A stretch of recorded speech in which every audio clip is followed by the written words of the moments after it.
You stand in front of a hot air balloon, early in the morning, just after sunrise, on the warm and vast African savannah. As far as the eye can see, long dry grass ripples in the breeze, highlighted with glistening flecks of morning dew. Odd trees stand alone, and thorny bushes break up the vast golden landscape. The balloon is still tethered to the ground, with strong ropes, and heavy sandbags are loaded in the wicker basket, keeping the balloon grounded as it is prepared for a voyage. The huge, colourful balloon is almost completely inflated. The gas burner roars with metallic fury as it pushes the hot air into the centre of the balloon. The balloon's pilot is walking around the balloon, checking the cables, the burner, the basket, and all the other components very carefully and methodically. You walk towards the balloon to take a closer look, a feeling of nervous excitement growing in your stomach. The balloon towers above you. It is adorned with all the colours of the rainbow in a striped pattern. It almost looks out of place in the timeless wilderness. The balloon sways just a little in the gentle breeze, rotating back and forth a few degrees in either direction. The inside of the balloon looks like a huge cavern, devoid of anything except the hot air inside.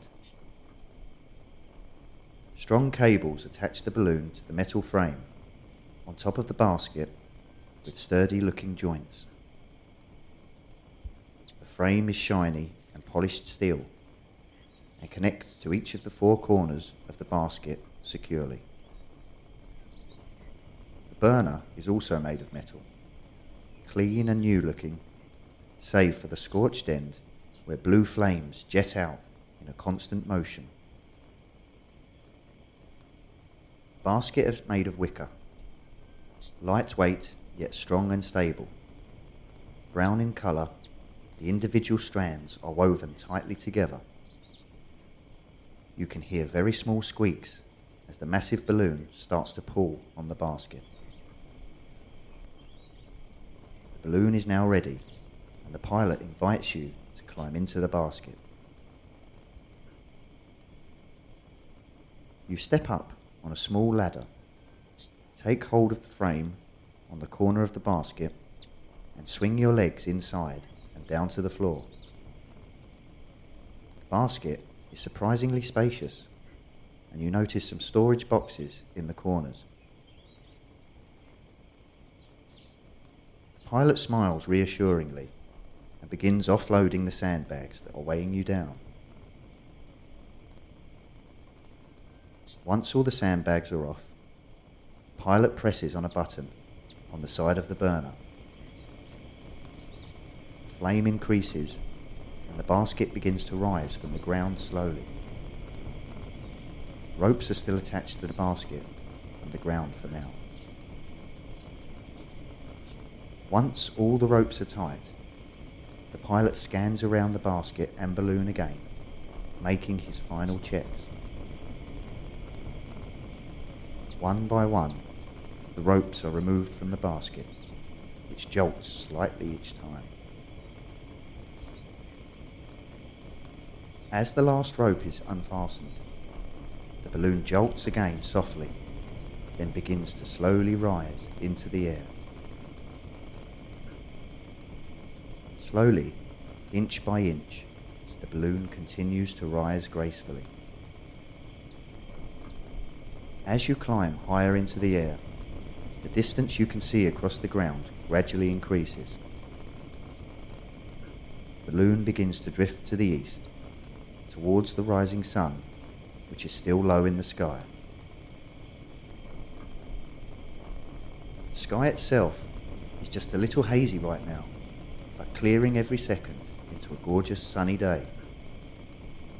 You climb higher and higher until the pilot nods approvingly and shuts off the noisy burner that you had grown used to by now.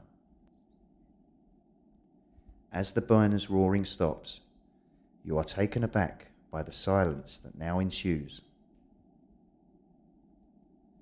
The basket creaks and squeaks gently. There is a little noise from the wind, but not much else. It's so peaceful. The pilot points his weathered finger to the left, and you are amazed by what you see. A group of giraffes, maybe 20 in total, slowly move along in the distance. There are smaller baby giraffes and the towering adults, all of their heads dipping with each long stride they take. The giraffes cast massive shadows on the parched ground as they move steadily across the land, almost in single file. The younger giraffes are in the centre of the group, as the adults lead at the front and bring up the rear, watching suspiciously for any predators. The pilot pulses the burner a few times, replenishing the hot air that is keeping you afloat, and you continue drifting along. A squawk pierces the silence, and you peer over the side of the basket. A group of vultures circle above a bloody carcass as they take turns to land and feast on the flesh. It is maybe a little morbid, but you are reminded of the circle of life. Sometimes in our busy modern lives, we forget that we are all animals just trying to survive. The pilot points over the side of the basket again. He allows the balloon to drop in altitude a little so that you can see more closely.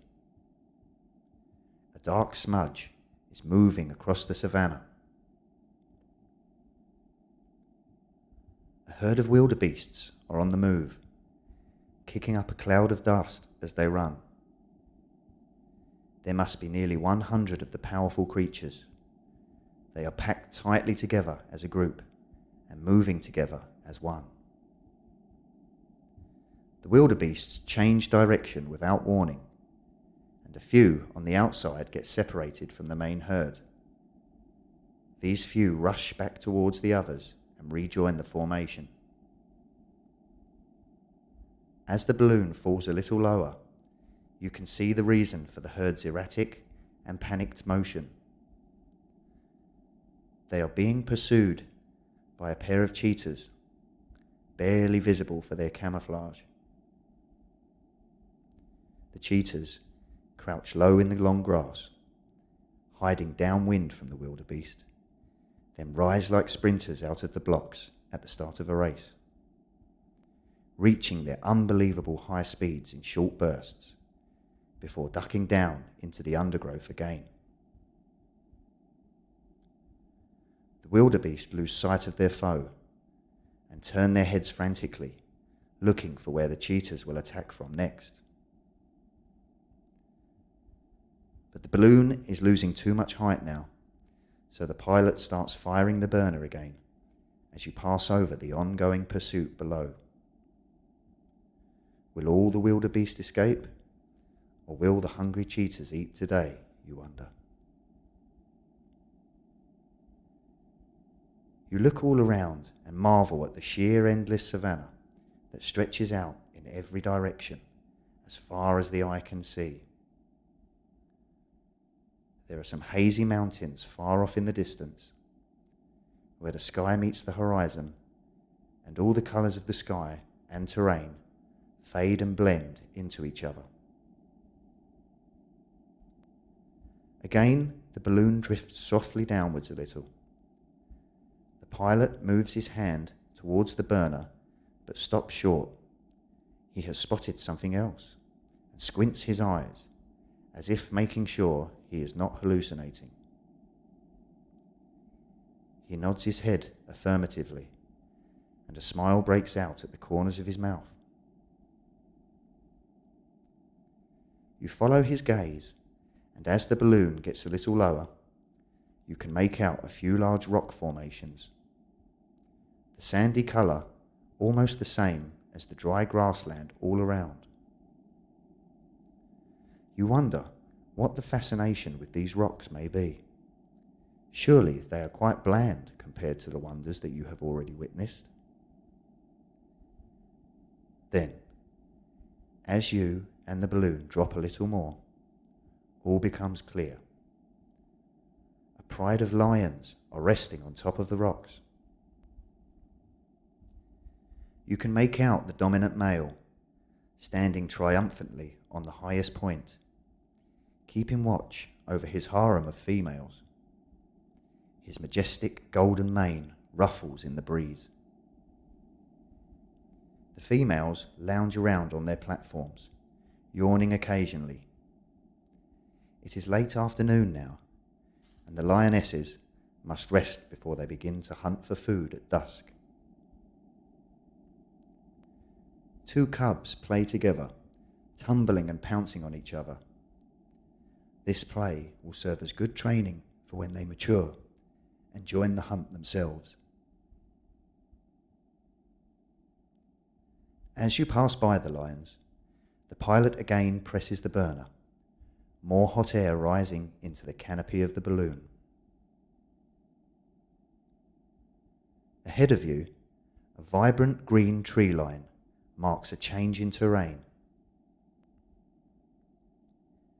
You begin to pass over the trees at a safe height, and you can now hear faint birdsong from below. You can also hear the buzz of the countless insects that live in the forest canopy. The trees become a little more sparse now, and the balloon is lowering again gently. It appears that you are heading for a clearing. As you approach closer and lower, you see that there are a few structures in the clearing. They are safari tents, off-white in colour, with ropes tied from the corners to the ground. In the centre of all the tents is a large open area, and the balloon is heading this way. Gradually falling lower and lower now, the pilot pulses on the burner occasionally, just to slow the descent a little. You hold on to the metal frame tightly as the ground gets closer and closer.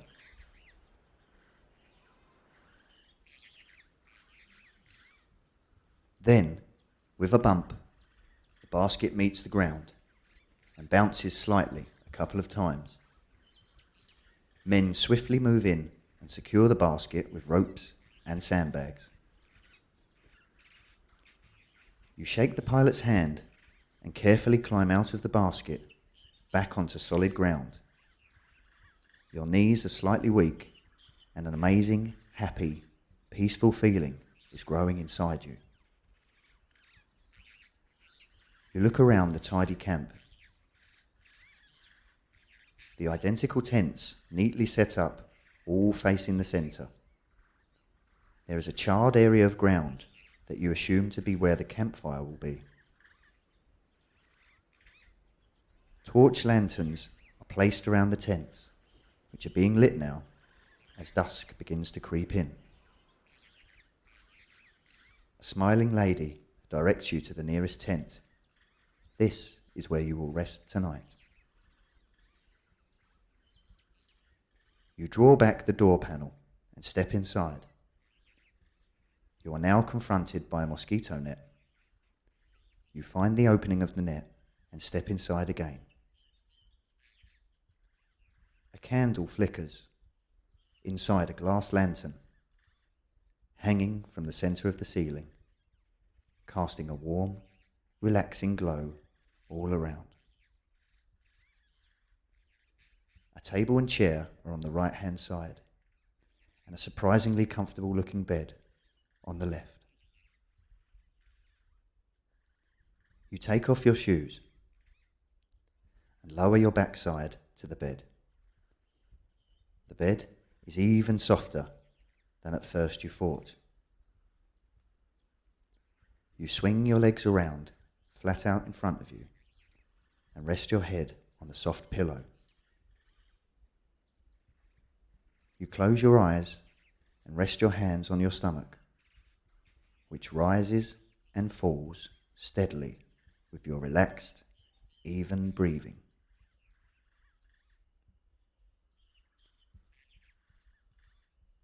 It is evening time now, and you can hear the sound of crickets in the bush outside, along with occasional bird song and a gentle breeze. As you relax more, your breathing becomes deeper and slower with each breath. No stress or worries can bother you right now. Your chest and stomach continue to rise and fall as you inhale and exhale. As you recap all the memories of today's balloon ride, a soft smile spreads across your face. You are growing tired and sleepy now as you drift off into a deep, relaxing, revitalizing sleep. Good night.